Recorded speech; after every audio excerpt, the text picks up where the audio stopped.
Hi. Today I kind of have a hard topic. The topic is reflector myth busting. And it's a hard topic because I've seen a lot of outrage and a lot of anger in the reflector community, a lot of undefined ego flare ups, a lot of just really an outcry. And it's the kind of thing that you normally see in an astrology group. You don't really see it much in human design because people living their human design, it's about deconditioning, for one thing. In fact, Ross said the way you can tell someone's deconditioned is you can test their undefined centers. If they have an undefined ego, you can see how easy it is to offend them, how easy it is for them to have their feelings hurt. So it's interesting because you might say, well, Jonah, aren't you then just getting your feelings hurt by all these reflectors online who are posting, some not so great stuff? Mm, I notice it. It never goes away. You notice it. But then you also kind of take a step back and you go, okay, hmm,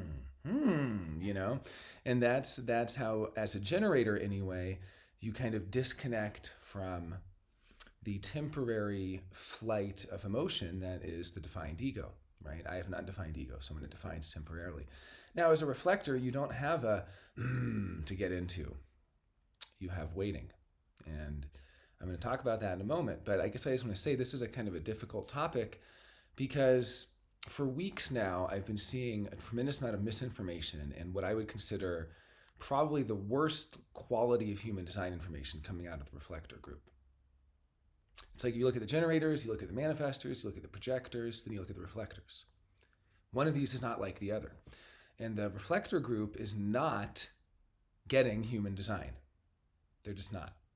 In fact, there's somebody who even commented, I'll mention in a minute, who's so validated in not getting it. See, here's one thing. There's plenty of people who come to the projector groups who don't get human design, and plenty of people who come to generator groups and manifestor stuff. But the issue is, if you don't get it, you're going to know you don't get it. With the reflectors, you might actually end up being validated. So there's one in particular, reflector files. I'm not sure who this is here, but reflector files. I'm going to start with the first myth. Myth number 1, other types cannot comment about the reflector. Right? This is the first myth. I'm just going to read the post from Reflector Files. Oftentimes, advice for reflectors from other types can be extremely toxic. Here's why. Well, first, let's analyze that.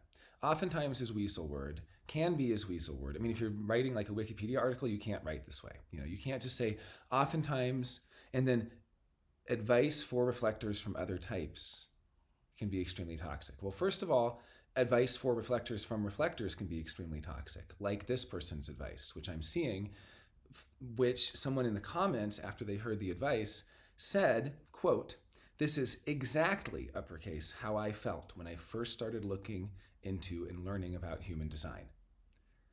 Most of the information I found about reflectors was clearly so off due to whoever was writing the material didn't understand the actual strengths and challenges of a reflector." So this person doesn't even know that Ra was writing the material. They don't even know about Ra. They were first getting into human design probably a few weeks ago, maybe a few months ago. Even if it was a longer period of time, they obviously never got into it because they started getting into it. Then they found that the information about reflectors was so clearly wrong. Now, here's the thing. If something is clearly wrong to you, and you can't say why, and you can't explain it, and you don't understand why, it's probably, the clarity is probably not real. Okay, so back to reflector files. Oftentimes advice for reflectors from other types can be extremely toxic. Because we are so rare and misunderstood, well, I'll get to this in a moment, but no, you're not. The misunderstood types are the individuals. The misunderstood types are the defined egos. The misunderstood reflectors are not misunderstood. And they're not so rare. There's 80 million of them out there. There's far more rare configurations. My TCL line is like 1 in 56,000, same as Ra, if you take into account the nodes as well, all the way down to the base level. And I mean, it's so much more rare. There's like I know people here that have all centers defined. That's more rare than a reflector by far, by an order of magnitude and double. So by a double order of magnitude. So anyway, I'm just saying okay, because we're so rare and misunderstood, and it appears we have no energy. Well, I don't think that at all. I mean, I see reflectors as highly energetic because they're constantly running around amplifying the energy all the time. I see them as little energizer bunnies. But anyway, because it's not defined, we're often given advice that can't possibly serve us in modern day society, such as wait an entire lunar cycle to make a decision. I just want to get this clear. We are often given advice. This is the toxic advice. Remember, this is the advice that's extremely toxic. The advice for the reflector that's extremely toxic is we're given advice that can't possibly serve us in modern society, quote, such as wait an entire lunar cycle to make a decision. Waiting a lunar cycle to make a decision is not advice. We'll get to this in a minute when we do the myth busting. That's not advice. That's an experiment. And you don't have to be in the experiment. In fact, you're not. This person's not in the experiment. There's no way they're in the experiment. Because if they're saying that they don't follow their strategy and authority, that's what the experiment is. Okay? Okay, so there's a little more to that, but that's enough. It's just a lot of negativity, and it's unnecessary negativity. The other thing is, what you realize when you get into human design is that people are so serious, and the not self is so serious, and it's so outraged, and it's so, if I just got outraged back, that wouldn't do anything, right? If I just amplified with my undefined ego the same sense of threat, the same sense of trying to prove their value, trying to prove their intelligence, trying to prove their worth, trying to prove they know, right? This is an undefined ajna thing. Are you trying to prove that you know something? Right? Okay, so let's start with the myth busting. Myth number 1, other types cannot comment on the reflector. Well, this is not true at all because, first of all, some human design researchers like Steve Rhodes don't even use type, okay? So he wouldn't even believe there's such a thing called a reflector. But besides that, it's pretty ridiculous to prevent, would we say that one channel can't comment on another channel? Would we say that a base 2 can't comment on base 3? Would we say that because I'm a 5-1, I should only talk about 5-1 profiles? The fact of the matter is, the first myth here is a big one, is that other types cannot comment on reflectors because they don't know, or just for any reason at all. Other types can't comment. That's the myth. It's a complete myth. This is the myth that's being spread by Reflector Files, and I think a couple others online, who are kind of trying to propagate this myth that other types should not comment on reflectors, or that that reflectors have some special knowledge that other types don't have about being a reflector. That's not true. That's not true. In human design, the other types know you better than you know yourself.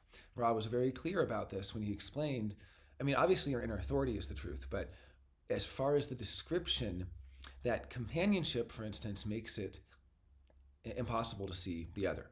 So does compromise. Therefore, reflectors who have up to 26 compromise channels are actually likely to see the other the least of all, okay? Because you clearly see other people when you don't have any hanging gate there, you don't have any compromise with them, and they have the whole channel that dominates, okay? So maybe reflectors are no more or less likely to be able to see others clearly. But my point is, we all see each other, and we see each other through our openness. And so really, the projectors are the authority on the sacral, not the generators. I have a defined G. I don't know about my own identity. I'm not here to be a student of identity. I'm not here to learn about identity, or to know when I'm clear or unclear about my direction, or to know when my love is pure or tainted, or any of that. I'm just here to be that love and to be that direction. So each of us are kind of here to be what we are, and then others are here to see what we are. But the being gets in the way of the seeing. So on the first myth here, that other types can't comment, I would actually put it opposite. I would say that reflectors have a hard time commenting on the reflector process. Just as Ra ran into issues talking about manifestors, he only did one lecture to manifestors in his life and said he hated it, and he wasn't sure how to help them. He helped generators, right? So just something to think about. First myth, other types can't comment. Not true. And of course, Ra wrote Manifestor Manifesto. It was very helpful to manifestors too. So I'm not trying to say that reflectors can't ever be helpful to other reflectors, just that other types may be more helpful in certain areas. But besides that, it's just the whole idea that there's some restriction that you can't do this because of that. It has nothing to do with human design. Nothing whatsoever. That type of restrictive thinking is antithetical to human design. Okay, myth number 2. That the reflector is wiser than other types because of the wisdom potential. Now, this is an obvious one, and it's something that I like to say to reflectors, trying to make them feel better after you explain to them the 9-headed hydra that is their not self. is that they have a tremendous wisdom potential, perhaps the broadest wisdom potential of any type, in the sense that they can have the breadth of wisdom across all 9 centers.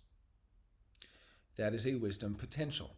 When Ra talks about wisdom, and I got into this with Brayton the other day because he was talking about his openness and how wise he is in his openness, and I recognize Brayton for his brilliance in his definition, not in his openness. Just like I recognize other projectors in their definition. I recognize their life force energy. And I recognize in that life force energy a crackling, sparkling intelligence. And I was talking to Braden about this because he was saying he has this wisdom in the other centers. I said, well, that very, very well may be, but that wisdom of the open centers is not what I'm recognizing you for, okay? And that's not what you're exactly doing here, you know? And it seems like people conflate recognition and wisdom, and they also, I'm not saying Brayton does this. I mean, I think he was right on the same page with me. He's like a very purist, like sticks to the source material. He's kind of maybe even more of a purist than I am. So I'm not criticizing I'm definitely not accusing him of straying from Ra, because, you know, I think Brayton is extremely astute in his observations of, you know, he observes what Ra said. That being said, when we're talking about wisdom, I do see this come up of like, I'm a reflector, I have all this openness, or I'm a projector, I'm here to guide, but I also have this openness. Is that where I'm then wise? I'm here to, like I was even saying, or Ra being a manifester, any undefined sacral is going to become potentially wise about sacral, right? But I say potentially. Why do I say potentially? Wisdom is not guaranteed, and the wisdom comes from experience. It is experiential wisdom only. It is not inbound wisdom. There's no natural wisdom here. Natural intelligence is in the life force energy. That's where natural intelligence is. And in the body, you know, we have a natural intelligence. The wisdom of the open centers, what that actually means, I like to say it's like the tarot. We start as the fool. We end up as the world. We end up worldly, but we start at 0. We start at the fool. Everyone with open centers starts as a complete and utter and absolute fool in those open centers. Me, you, the person down the street, all of us. Okay, we all started that way. And none of us were born as little Mozarts with natural talents in our openness. Natural talent is a second line quality, and it happens in definition and activation. It doesn't happen in openness, right? So all of this openness, all of these open centers do not guarantee wisdom. They only start to gain wisdom when they are no longer used for making decisions, when you enter into the experiment, when you follow your strategy and authority for 7 years. Or for a number of years, you know, you start to notice it. The 3.5-year mark is a very important one, a very important invisible middle mark, which is the point where your mind, if you've been in your experiment, loses out on its ability to control the decision making. But the wisdom potential is only there when you're watching through the openness, when you're not deciding through the openness, you're watching, right? And you're seeing what happens through the openness, when you're a bystander. And when you're a bystander for year after year after year after year, and finally you get to that point where the bystander consciousness develops wisdom in that openness, you actually ironically reclaim some of what you wanted as not self, but you get it because you so fully sacrificed it and gave it up. And it kind of comes back around to you in the form of wisdom. So tremendous sacrifice here. The other thing to ask yourself, anyone entering into human design has to make sacrifices. And we sacrifice our old beliefs. We sacrifice our phantasmatic supplements. The supports that make us think that have good intentions and that we're better than we are and that we're trying hard and all these things. And we sacrifice all that and we realize a sort of nihilistic, dark night of the soul. And then we go through that and come out the other side and sort of reclaim some of what we gave up. But you can't reclaim it until you give it up and see that it's really for you. But the wisdom is really there for the 50s and beyond. The 50s are the flowering. And in Western culture, there's a tremendous fear of growing old. But in human design, we know that as 9-centered beings, we're meant to flower in our 50s. Anytime you see a blue line in the Rei Vi Ching, that only applies post-Chiron. And that only applies in potentia, in potential. It's not guaranteed. The blue lines are not guaranteed. Those are the wisdom potentials. And I shouldn't say only post-Chiron, because, you know, I'm 38. I'm coming up on my 7 year in human design. I'm coming up on my 16 years since I heard about it. But it took me 9 years between the time I heard about it and the time I entered the experiment. And I wonder, like the person here, Reflector Files, obviously has not entered the experiment. I mean, she admitted it right there. She said, this is a toxic attitude to tell reflectors to wait a month to make a decision. Well, first of all, and we'll get to this in a moment, it's not advice, and I don't tell reflectors to do that. I say it's an experiment, and if you want to enter into the human design experiment, this is how you do it. A little bit different, right? Okay, so the wisdom and the myth here is that reflectors are wiser than other types. This is not true at all, 100% not true. As an awake being, they have the potential for wisdom, a broad potential for wisdom across centers, across areas of life. So they have a broad potential, not a deep potential either, by the way, a broad potential across many areas of life.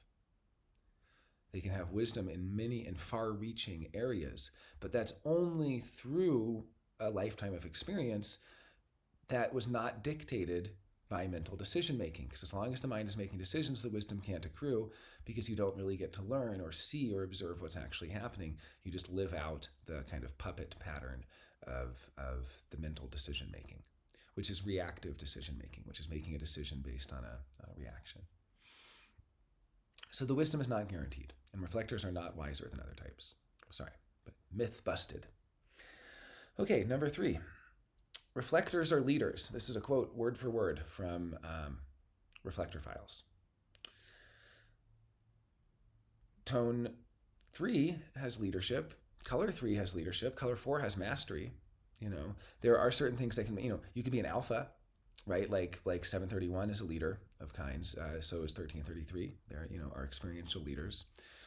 There's different kinds. There's so many different kinds of reflectors, right? Are you going to tell an innocence reflector that they're a leader? That's actual poison for them. That's kryptonite for them.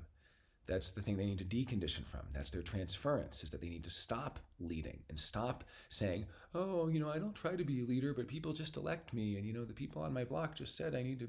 No. I can't tell you how many times I've heard these garbage stories from innocence people about how they were elected as leaders and they don't really want to be leaders, but nobody else can do it and all this stuff. That is the desire trip. That's the desire game. That's called transference. Color transference is basically being locked in your opposite, locked in your not self. And for a sixth of people out there, leadership is their direct transference. For another 4/6 of people out there, it's another form of transference. It's not for them. And for 1/6 of people out there, 16% of people roughly, leadership is correct for them. So, myth busted. Sorry, reflectors are not leaders. Nothing to do with leadership. Okay, they can be if they have desire, motivation, and other things in their chart, but there's nothing about being a reflector that speaks to leadership. Number 4. And this is what I wanted to talk about. Okay, the myth here is strategy and authority is advice. The reflectors get advice to wait 30 days. This is kind of splitting hairs, but I don't think strategy and authority is advice. Because it's not advice. It's like advice for who? It's advice for people who are entering into their human design experiment, sure. But it's not advice for you if you're someone who's not entering into human design. And it's not really advice in the sense that somebody would say, well, you know what I would do in that situation? Because it's not really a solution. It's not really, if you come to a 5th line, they'll give you some advice. And I don't give reflectors advice of just wait. That's like almost rude. That's like if a generator comes to me and they say, hey, I'm in a really complicated situation here. I have this and this and this and this. I have to weigh all these different factors at once and figure this out. And I say, just wait to respond. Well, do you want to do it? I don't do that. I can use my mind to help them. Now, if it's making a decision, that's different. Because advice about what to do is often not about a decision. Right? Advice about what to do is often like, I have 8 people coming and I only have 6 chairs. What should I do? There's no decision there. If anything, you can make a decision from that and say, well, do you want to go get some more chairs if you're a generator? And I'm not saying a reflector has to wait a month to get more chairs. People take things too literally too. There's a sort of disingenuous over-literalization of people who are not in the human design experiment, and they're not seeing for themselves how it works. So they're trying to deconstruct it mentally, and then they're asking all these nitpicky questions like, well, do I wait a month? Like, what qualifies as a decision? Like, what level of the decision it has to be? And so on, so on, so on. No, but basically when someone comes to me for troubleshooting, for problems, anything, I'm not using my sacral to decide that. I use my sacral to decide if I'm going to help them. If I go, oh, sure, I can help you, then I'm going to use my mind, okay? My mind is going to try to help them because the mind is there to help fix things and solve things and all this stuff. But anyway, strategy and authority is not advice. So we're going to bust this myth here. It's not that reflectors have been getting advice to wait 30 days. There is an experiment that you can enter into as a reflector. It's called the human design experiment. And the human design experiment is what happens when you follow your strategy and authority. Your strategy is to wait a lunar cycle, and your authority is lunar. And as you get in touch with the moon, it becomes your great teacher. Recall that Ra had what was almost like a postpartum depression after his mystical experience. He had birthed human design, and yet he fell into the deepest depression of his life. And it was not until he discovered the moon and that he could feel the moon in his own body. Click, click, click. He could feel the moon click through the lines. See, when people say wait 30 days, this is something else. Like Reflector Files is like, we get toxic advice from types telling us to wait 30 days. Okay, they're not saying wait 30 days and come back to it having done nothing. Like if you just sit there and stay as not self and then 30 days later you're still not self, then you're just not self. Like I can see the point because like Reflector Files is like, why would I wait 30 days? I come back to it after 30 days, nothing has changed. Yeah, nothing has changed because you're not self. When you're living your design, when you're noticing the 9-headed hydra that is your 9 undefined centers, and you can correctly recognize when you're feeling like, does this offend you? Do you feel offended right now? Are you feeling threatened? Do you feel threatened in the ego? Do you feel like embarrassed or publicly humiliated? That's ajna, the fear of being publicly humiliated for having said the wrong thing or being shown, and I have to prove to them that I was right after all so they don't humiliate me. Do you feel any of this? Because that is the 9-headed hydra of the undefined centers. And that is the human design experiment, is watching those centers from a watcher perspective, not letting them make decisions. Watching them, watching the hydra thrash around. And as you're watching it, you're noticing the moon click through, and just like Ra, you're noticing when it changes lines. You're noticing the click, click, click. You're noticing that you're completely neutral and flat and still, and then the moon clicks into an emotional line for you. It activates your solar plexus, and you're feeling the neurotransmitters and the hormones and the chemical cocktail rush into your body, and you're going, wow, I can literally watch the moon click. And here there's nothing, and here there's a surge of emotion and a surge of feeling going through my body. That's incredible. That's incredible. That is what the human design experiment is. That is how Ra learned human design after his encounter with the voice. He learned it through the moon. The moon was his second great teacher, as he said, after the voice. And it can be your teacher too, if you enter into the human design experiment. But it's not advice to just wait 30 days. If you're not self and you wait 30 days and you come back, you're still not self, and it's just 30 days later.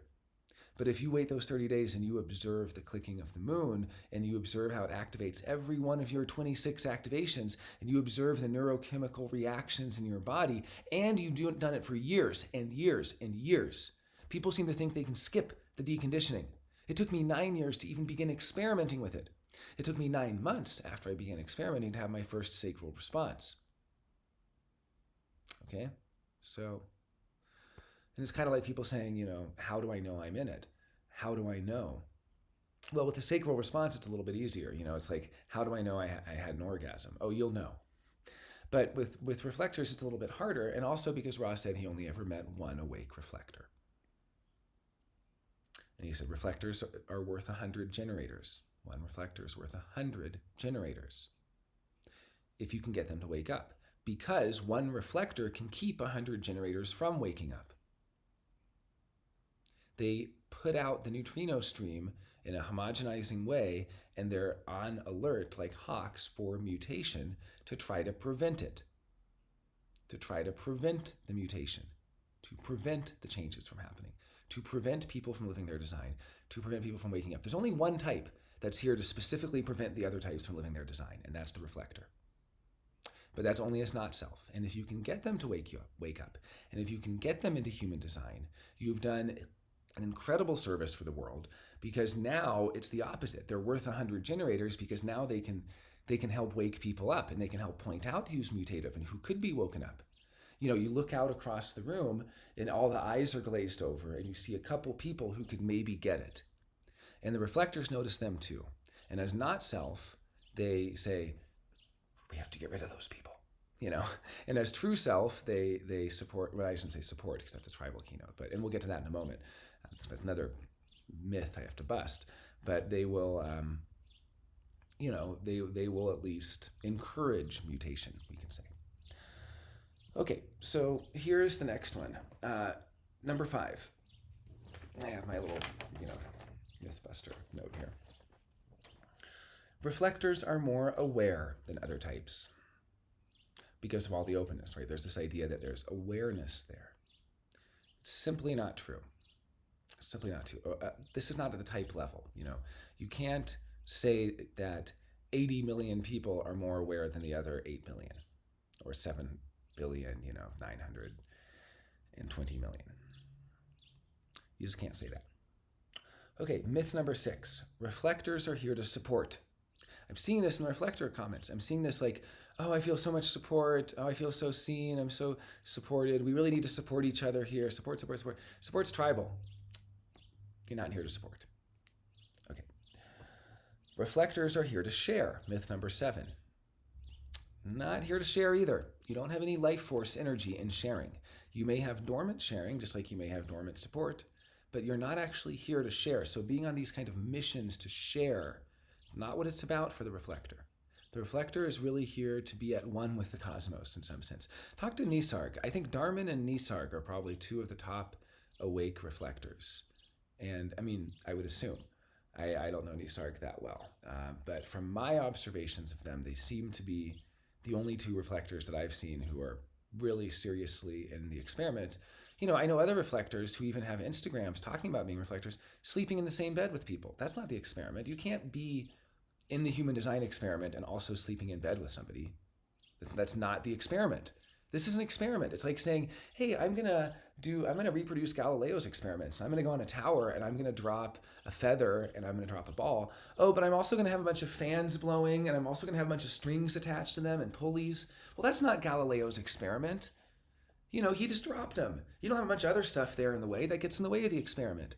Same thing with human design. You can't do the human design experiment and sleep in bed with another person or a mammal. You can't even sleep in the same room with a mammal. If you're thinking that you're in the human design experiment and you're around other auras when you're sleeping, you're not, because it won't, of course, you're not going to want to wait 30 days then or 27 days because you're not going to be sensitized enough to feel anything going on in your body because your body is going to be so homogenized and desensitized because you haven't entered into the experiment. You haven't started sleeping alone. You haven't started sensitizing the aura. You haven't started eating correctly. You haven't started living in the right environment and so on. And until you sensitize your aura in that way, it's not going to work. So reflectors are not here to share. Reflectors are not here to support. These are 2 myths that I busted, myths 6 and 7. Okay, myth number 8, that reflectors are more similar than they are different. This is a good one. People seem to think because you're a reflector, that's the main fact of you. I'm reading through all these different people. There's so many different tones. There's so many different colors. Some colors are really high resilience and some are low resilience, as I've been studying recently using Steve Rhodes' original research, or his own research into how some tones are success-driven and others are feeling-driven and others care about respect. And there's so many nuances in the chart. Look at the 32 nodal environments. Look at just profile. Each profile has 6 different roles. They have collective, tribal, and individual, external and internal roles. And of course, every profile, 6 roles per line. That's 12 roles total per profile. So every profile has 12 roles we can dig into. It's so, so, so different being a 5-1 reflector and being a 3-6 reflector. You know what I mean?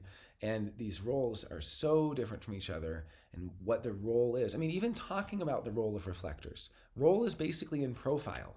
We can talk generally about the role of generators to work and projectors to guide and reflectors to sort of be, to observe or to witness or to be part of the cosmos, to sort of get the cosmic experience of it. It's like you get different experiences. The projectors and generators get very personal experiences. The reflectors and manifestors get very cosmic experiences. So we can talk about in that sense, what is the role of the reflector? But generally speaking, role is actually more appropriately talked about in terms of profile. So I just want to bust the myth right here that reflectors are more similar than they are different from each other. Each reflector has way more different between themselves and other reflectors than is the same, just to be clear. Okay, myth number 9, that reflectors support mutation, or that they encourage mutation, or help mutation, or assist mutation, or create mutation. That's a myth. They don't have any mutative circuitry, and in fact, Their conventional role, as Ra pointed out, was to prevent mutation. And I've seen this time and time and time again, because the reflector is really here to be an agent of the program as the not self and to keep everyone from mutating. If the reflector wakes up and enters into the HD experiment, great. But that's very hard to do. It's maybe 100 times harder to get them to enter the HD experiment because they're worth 100 generators. It's 100 times harder than it would be to get a generator. Now, okay, one moment here. Yeah, we had an interesting, I think I am going to actually just go for it now. There's an interesting Facebook thread where I was asked about coming to the High Desert Human Design Conference. And I didn't know anything about the person who asked me, so I just kind of explained it as best I could of, well, you just kind of follow your strategy and authority to get here. Basically, that is how you get here. And I explain, oh, well, it's by donation, maybe next year I'll be ticketed, all this stuff. But, okay, let me find it then. Okay, I may have to find it later. But it was, oh yeah, here we go. I think this is it. Pretty sure this is it. Okay, registering last year. Yeah, okay, I might have to find it later. I can just do a follow-up on it. Maybe this is it. This might be it right here. So many posts about High Desert Human Design. Sorry, all, but... okay, well, I can find it later. So essentially, I'll just explain what happened, and then I would like to read it, so maybe I can do a follow-up video at some point where I read part of it. Okay, essentially what had happened was I'm asked by someone who I've never seen before in any human design or anything, and I've never had any contact with or anything, and they say, hey, I just heard about the conference, and I'm curious about attending, and I'm kind of new to human design. What do I do? And I said, well, if you're interested in attending, I can tell you more information. This year we're full, but you can definitely come in the future. And then they were asking, like, is it newbie friendly? And I was saying, we're all very friendly as long as you are following, as long as you're earnestly in the experiment. Yeah, you could be in the experiment for 2 days. We have someone this year who didn't know any human design until a couple weeks ago, learned about the conference, and is like, oh, I'm staying. He's from Italy, and he's a generator, and he got totally pumped on human design, and he's sticking around for the conference. And he's totally new, completely new. He's earnest, and he's in the design. So what I said in this kind of reply to this person, I said, well, if you're earnestly and sincerely in the experiment, and you're really experimenting with it, then, you're absolutely welcome. And just that it really depends on type, how it's going to work. And I kind of gave an example. I didn't know this person's type at all. I said, look, if it's a generator, generators, hopefully you responded then. You sacredly responded, and you have this, and you have this energy available. People ask you, are you sure you want to go? And you're like, are you really sure? Are you really, really sure? Yeah, I'm sure, or oh, I don't know, maybe I'm not so sure, because we need to be tested as generators. So I kind of said, as a generator, have somebody ask you and really make sure that you're ready, and, or maybe you're not ready. Maybe you're trying to initiate this as a generator and trying to make it happen, and really it'll just happen at the right time if you just wait. And someone will say, hey, do you want to go with me to this thing? And I said, if a projector is a little trickier, I don't really worry about projectors as much for, I worry about them having a bad time themselves, because we've had projectors last year. I don't think anyone had a bad time, but there's definitely a case where if you're not invited, you kind of feel like a third wheel a little bit. And we had a few people feel like a third wheel. One person left after the first day, who was a projector, the second day. It was too chaotic, and she felt like a third wheel. So, I just kind of explained that. I said, hey, if you're a projector, it's going to be like that. Then I go, and if you're a manifestor, all I ask is to keep the conversation going, to keep the communication lines open, because it's so important that we communicate. You just tell me that you're coming. You tell me when you're going to get here. You tell me if you're going to do any talks. You tell me if you're going to have any events. You tell me if you're going to do any workshops. Tell me what impact you're going to have on people. That's all I ask. You don't ask me permission to come. You just say, hey, I'm going to be there. I'm showing up Tuesday. I'm doing a talk, yada, yada, yada. Or inform me that you would like me to tell you what a good time is to do the talk, and so on. I don't mean to make it like manifestors can just walk all over people, but I think that it's correct for them to just kind of inform, not ask permission. So that's what I said. And I said, and finally, if you're a reflector, I didn't know. I didn't have no idea, right? This person was a reflector, but I had no idea. And I said, if you're a reflector, it's kind of a special case, because reflectors are the only type that are actually here to prevent mutation from happening. And so for reflectors, it's very important that they're in the experiment and that they have come to their own deep understanding of that. of human design. And it's like more important in a way because a reflector is worth 100 generators. So a not self reflector is simply broadcasting the not self frequency 100 times louder than a not self generator. Okay, and they're triggering people around them because they're broadcasting it at such an amplified. It's like showing up at a party and then just like bringing like a super loud boombox and just blasting your own music over their quiet dinner jazz. You know what I mean? It's like blasting dubstep over quiet dinner jazz. That's what the reflector is, as the not self. I'm only talking about the not self here. If you're an awake reflector, it's different, right? It's so different. It's so different. It's just that a not self manifester can cause untold impact and untold harm. A not self reflector can prevent hundreds of people from waking up and from ever living their design by keeping them homogenized and battened down through oppressive amplification of the neutrino stream that oppresses others and that homogenizes them. That's the not self. I'm not saying that you're doing this. If you're watching this and you're a reflector and you're getting all triggered, well, hopefully you're in the human design experiment so you can recognize that as the ego feeling threatened and that the undefined ego is there to proceed. It's amazing. I was with a reflector. We went to meet, Alokanand Diaz together. And I'm always on tiptoes around reflectors because they have this 9-headed hydra that will snap. And what I said to Alok, we were talking and laughing, and this guy Kirti was there, and I said, it's so nice to have a substantial, deep conversation about human design. I mean, and I mentioned to the reflector, I said, we talk about it a little bit, but mostly we haven't been able to talk about, I haven't been able to talk human design for weeks. Well, she got so offended. We've been hanging out for a couple weeks at that point, and I'd been staying at a hotel in London, and she got so offended and said, that is not true. That is absolutely not true. We talk human design every day. We go into such deep conversation. We blah, blah, blah, blah, And I'm like, and I look over at, Alok and Kirti, and they're like, don't mess with the reflector, Don't mess with the reflector who's not self. Because if this person were living their design, if, sleeping in their own bed all the time and deeply in the experiment and so on, and then they would be sensitized enough and they would have noticed the ego and they would go, oh, wow. Like Nisarg or Dharman, you can't get that rise out of them. If I said something to them, these are, we only have like a couple examples of reflectors really living their design. And it's telling to me that neither of the reflectors we have that are really living their design have chimed in to comment on any of this new wave of reflector outrage. But anyway, if you were to tell them, oh, I really wish we could have had more interesting conversations about human design together, they would just, okay, Jonah wishes we had more, okay, now I have this new information now. There's not some huge emotional reaction. People think that emotions are only in the solar plexus. Touchiness and feeling emotional and getting touchy is in the ego, okay? So in any case, reflectors do not support mutation. That's myth number 9. And myth number 10, Ra was wrong about reflectors. So this is the final myth, and then I'll close this up. The final myth, is that Ra was incorrect, that he didn't understand reflectors, that he was simply wrong, and that when he talked about them, he really didn't have anything to say and all of this stuff. It's a complete myth.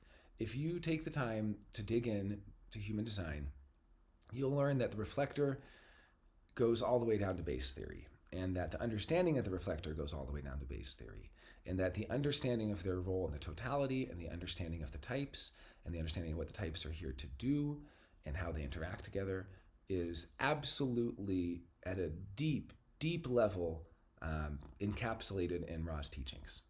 So, all right, that's it for me today. Thanks for watching, and I hope to see you at the HDHD conference in less than a week.